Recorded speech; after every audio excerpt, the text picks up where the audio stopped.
So, hi guys. I have obviously put all over social media that I'm doing a Facebook live streaming video, and here we are. Yay! So exciting. I actually am doing these kind of in support of my podcast, Pretty Little Secrets, podcast intimacy for the modern Christian woman. And one of the things that I actually got kind of commented on, asked, it's not really a question really, when I did my speaking engagement, I did put out kind of questionnaires kind of a thing, and just was curious like what the feedback was.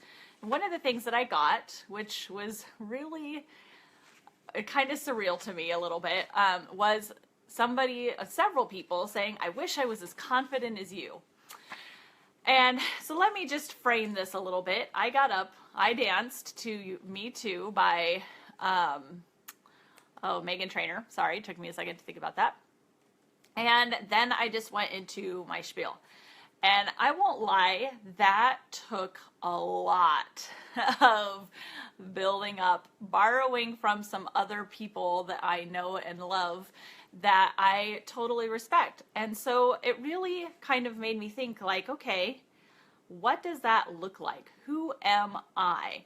And honestly, I knew going into that, and when I do Facebook things, when I do anything, I think, who am I? Like if I was full force, full confident, uninhibited by anything, like life, having kids, being a wife, being busy all the time, who would I be?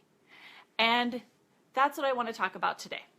So, who is your most confident self? To kind of dig into that, the first thing you really need to look at is what do you like to do? And I knew going into this particular situation that I love to dance. Like, it's kind of silly. I'm not professional by any means. I'm not a choreographer, but I love to dance. One of my favorite things to do is go to 80s night with my girlfriends and go dance. We have a blast, and I just love it so much. And I love dancing around the house. When a good song comes on, I mean, you're going to catch me washing dishes and dancing. And so I knew going into this, if I am going to give them my full self, I've got to do this. Like, oh man, I went back and forth and back and forth and back and forth. My husband told me I was crazy, love him, but he told me I was crazy. You know, good friends were like, oh my gosh, you did that? I can't believe you did that. I couldn't believe I did it myself, but I knew if I was going to give them 100% me, authentic, full confidence, I had to do it.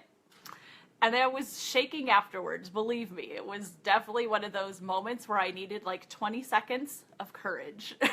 Extra courage. It's like getting the star on Mario Brothers, where all of a sudden you can do anything. You can conquer the world. That's what it was. It was my 20 seconds of courage. So, what things do you enjoy doing? And what I want you to think of is somebody that's already doing that. For me, I sometimes just look back at even my old self. Like, what did I enjoy doing when I was a kid? I loved mountain biking, chasing lizards, climbing trees. I loved dancing. Actually, I did choreograph back then. My friends and I, we would put on shows for the neighborhood. And I joined every talent show. Oh my gosh, guys, I cannot even tell you I think it was my first talent show. I'm totally gonna tell you this. I sang the Stegosaurus song. Yes, there is a song.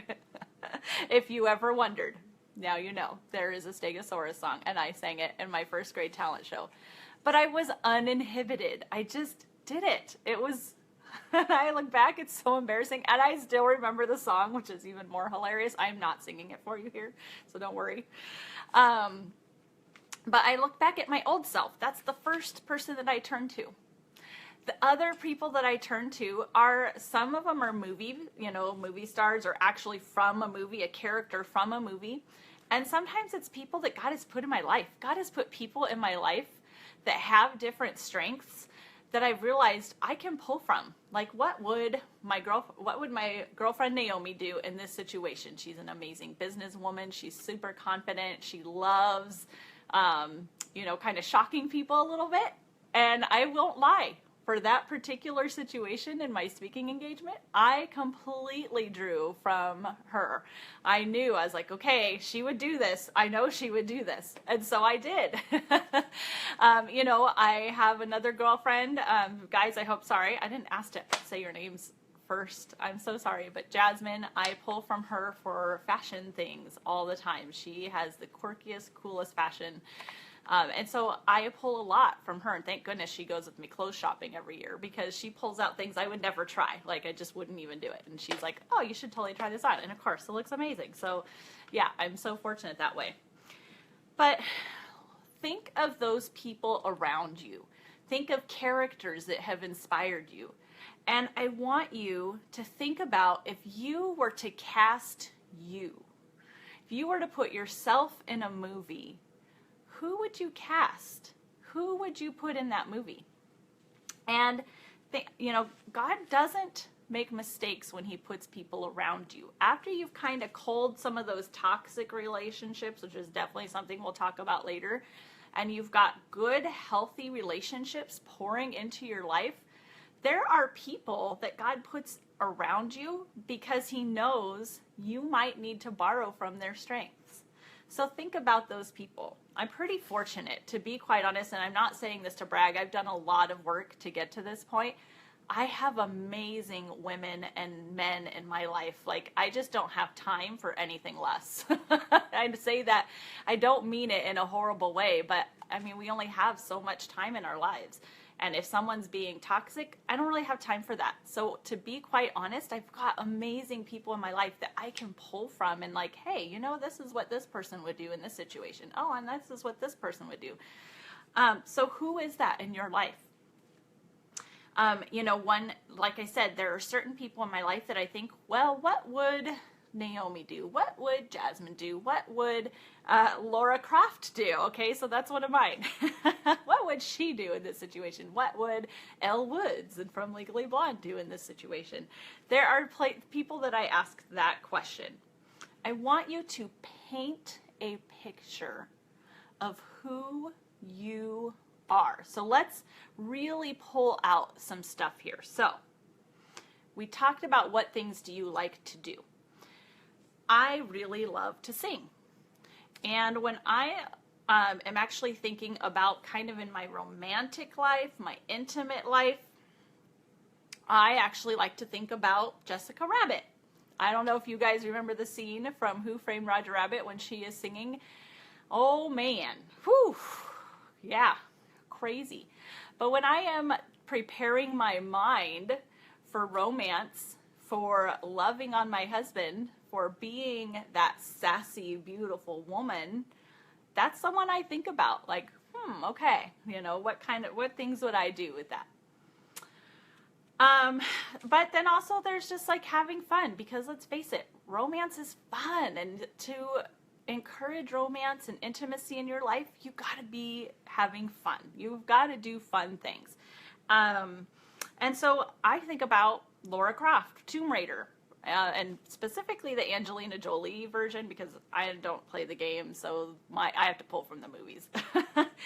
Sorry for those of you who are like, oh, she's probably not the right one to look at. I don't know. I have no idea that culture whatsoever, but I pull from that. How would she handle things? Like, I want to be beautiful, but I want to be kick butt too. Like, I was a military girl. I grew up a military brat. I was in the military.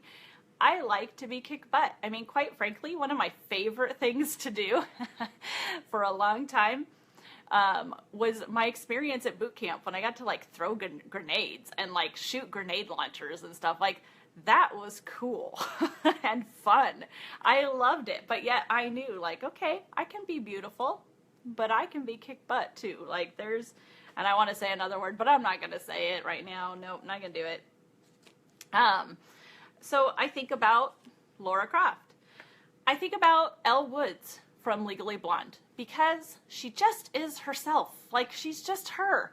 Pink resumes, like, likes things to smell pretty. She likes to feel good about herself. So, and yeah, I feel like with every character, you use what's called the grocery cart method. You take what you can use and you don't take what you don't need, okay? So I'm not saying that I 100% agree with all of these characters, like everything that they do, they say, they act. I'm not saying that.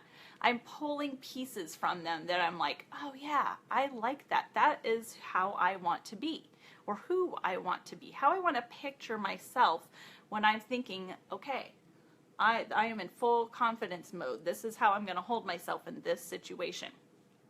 All right, so that's what I'm saying. But Elle Woods is confident.